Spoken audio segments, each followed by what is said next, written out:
Hi, this is Nancy with On Point TV, and you are in my studio now, and we are live. So it is Saturday morning. All right, I'm gonna get up.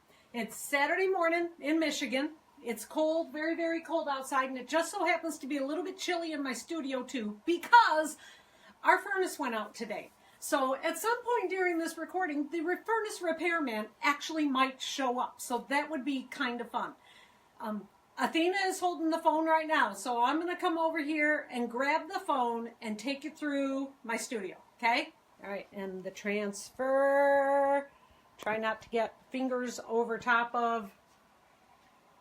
All right, Athena is now going to go under the camera because it's Saturday morning and she does not want to be on the recording. Okay, but Athena, I was going to go over there, so you need to, okay, ready, set, go. All right. So now I'm going to come over here. I want to kind of give you an overview of everything first. So this is my studio. We have a tri-level house, and so my studio is almost the entire basement.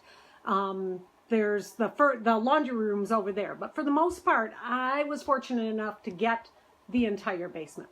So we're going to start, I'm just going to kind of go clockwise around the room. So this is, well, that's where I hang my garment iron, because I do still make garments and costumes, and there's my Oliso iron hanging up there, and there's a dress I need to alter for a friend of mine. So this is my pantry. You've heard me talk about where I store my fabrics. This is where I store my fabrics. I got this like at Menards when we built the house, so 16 years ago. And I'm going to open these up. Oh, there's a pretty piece of something. At one point in my life, I wanted to be a mixed media artist, and so that was one of the things that I made. So let me go over here. I'm going to open these doors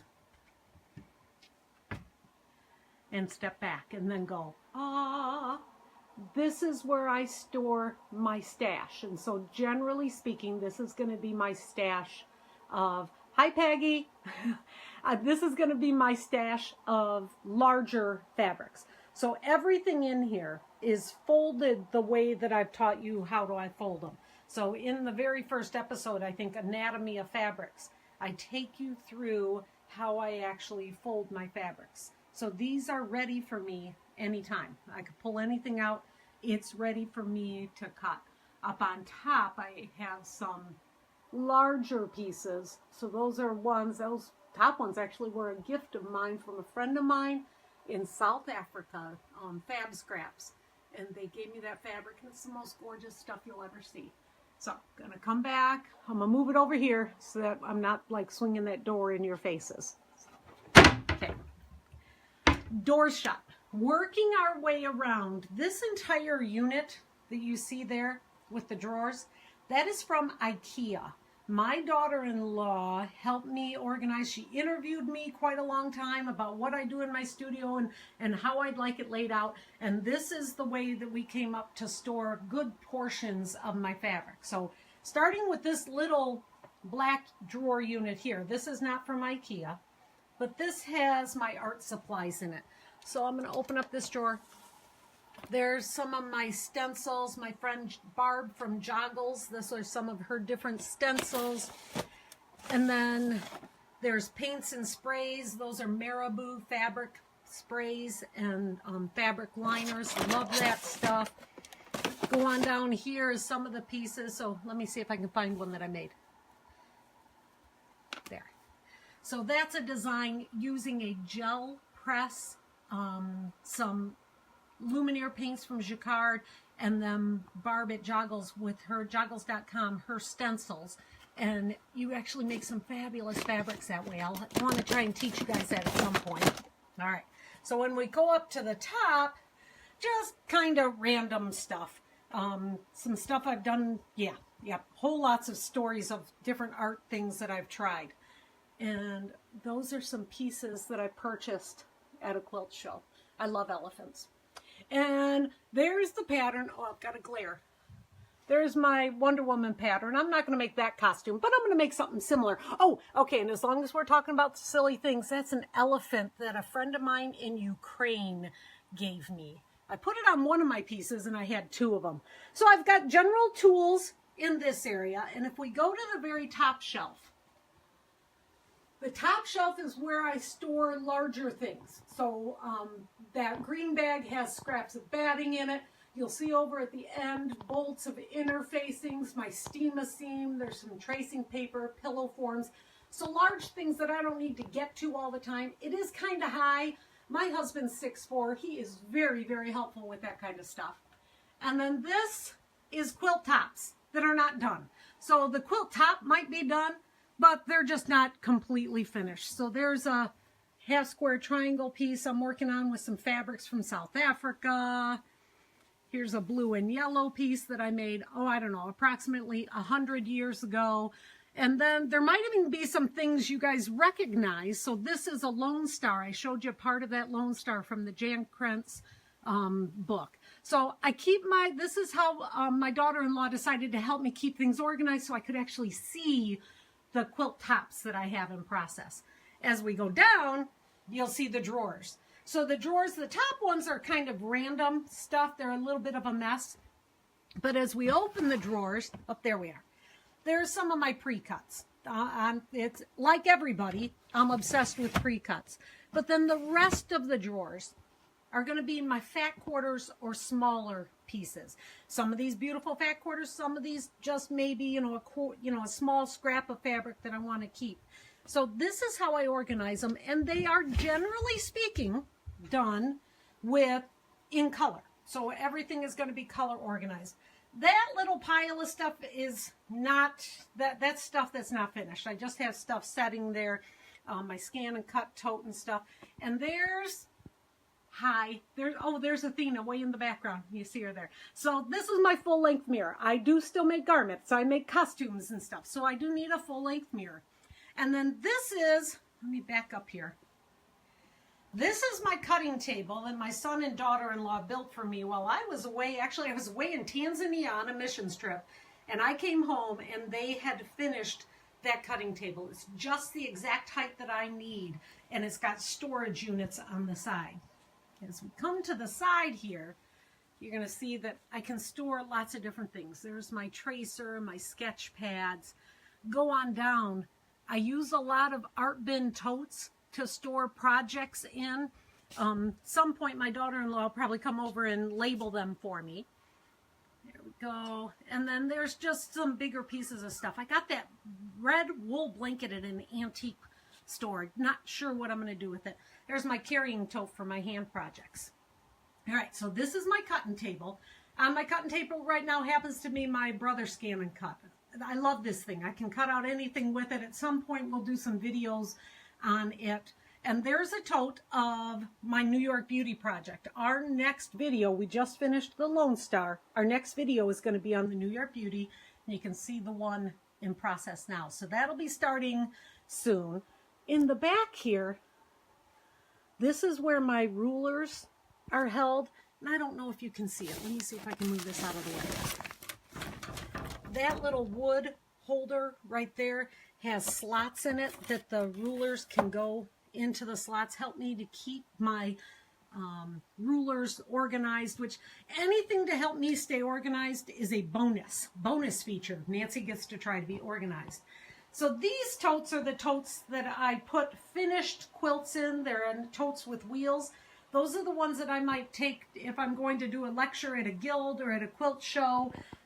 So if you ever get to hire me and bring me to your quilt guild, that's what all my quilts will be in. This area over here is, again, more storage units. So that table that my son and daughter-in-law built me has storage on both sides. Come over here. Oh, there's my big, huge roll of white craft paper. I don't know. I use it for just about everything. Sometimes if I'm painting, it's going to keep, from making a mess of everything.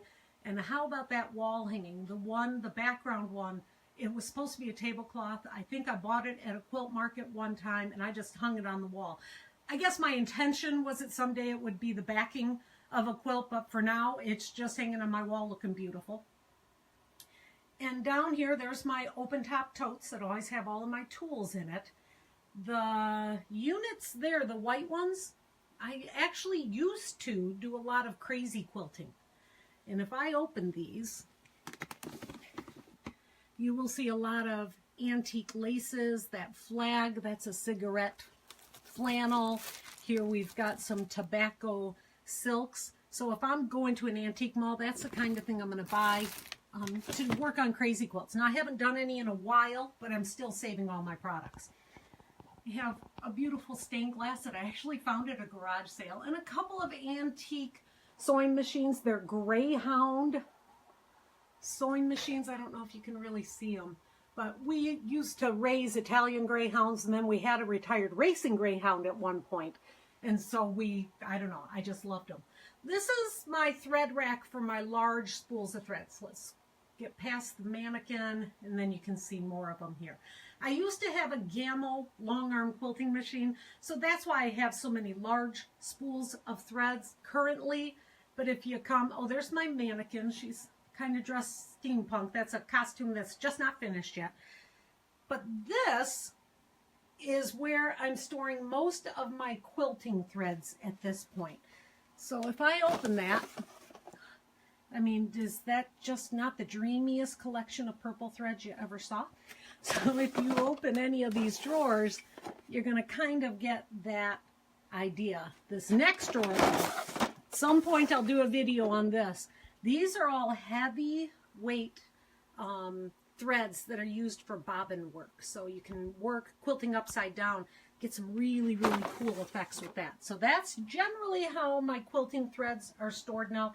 There's my bottle of machine oil, always handy and very nearby when I'm working on my machine. Over here is more storage. So there's like my pre-wound bobbins. I love these pre-wound bobbins from Superior. That's the bottom line. So if I'm using poly in the top, that's what I'm using the bottom. There's my silicone spray used to keep my table nice and slick. And all right, I'm going to do a call out to my sister Renee. My sister Renee made me that Cabbage Patch doll more than 32 years ago because she made it for me, and it's got red hair and blue eyes like my husband, and it was while we were just dating.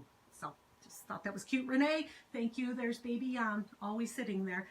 So this is my quilting machine. You've seen me using my quilting machine before. This is the big table that it sets on, and a nice big light there to give me additional lighting. That is a quilt that I'm working on right now. Okay, I'm going to unroll it. This is going to be a new paper piecing design that I'm working on. I want to get this one quilted, and then we'll get that paper piecing design ready so that you can purchase it. Coming around, that should look familiar. That's the finished Lone Star from the series that we are just now finishing.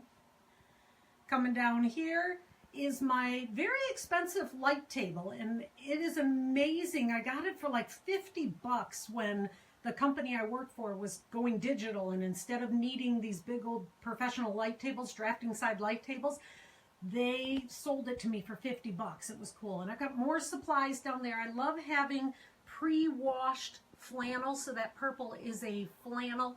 Pre-washed it, so when I'm making baby quilts, it's ready for me.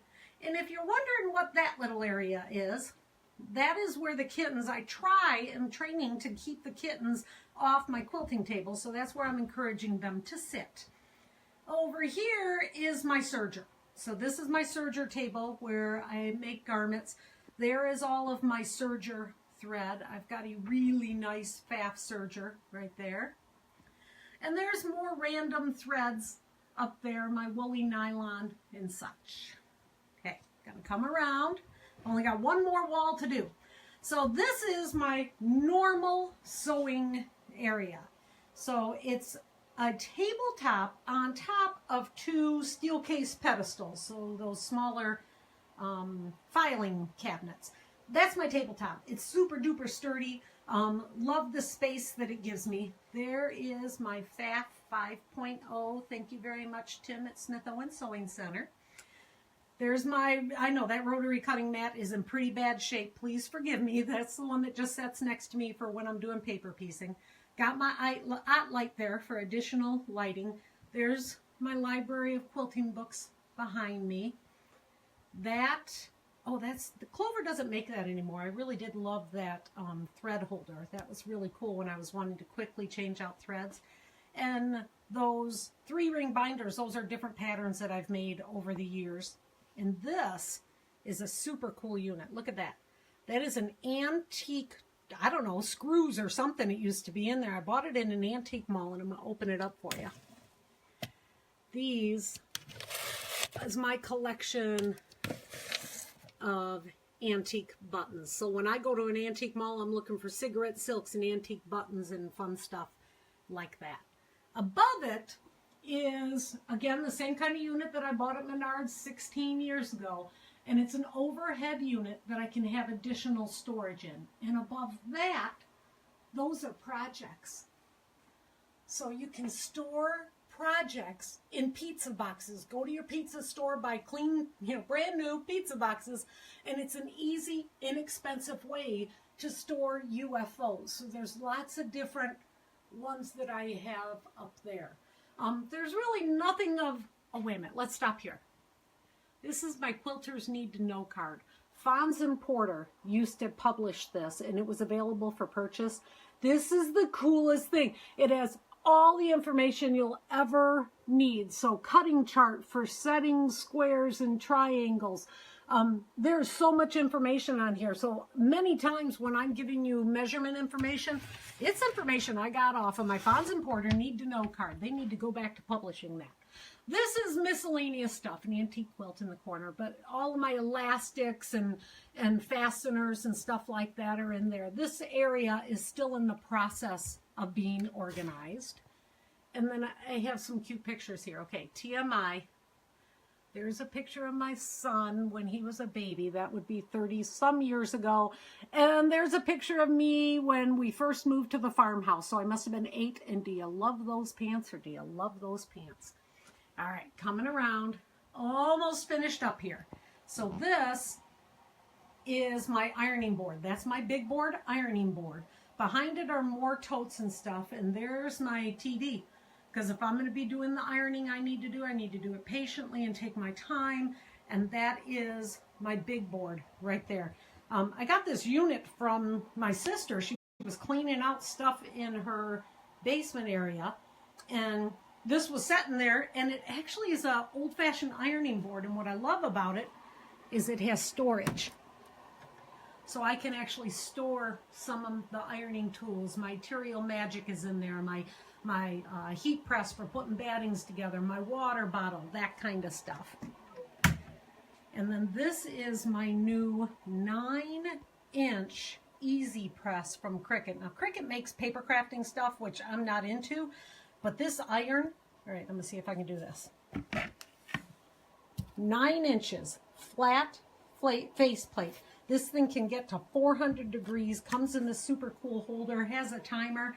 This is my new favorite tool. So, oh, and the floor. My flooring is actually not carpet.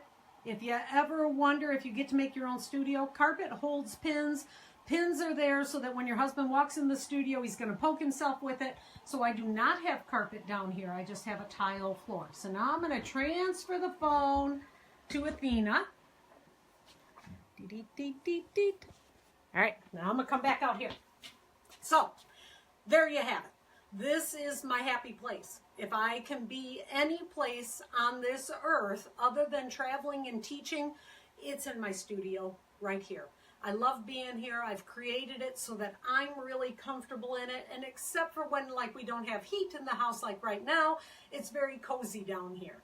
So I hope that you enjoyed the little tour. I hope this gives you some ideas maybe as to what you can do in your studio to make your studio your happy place.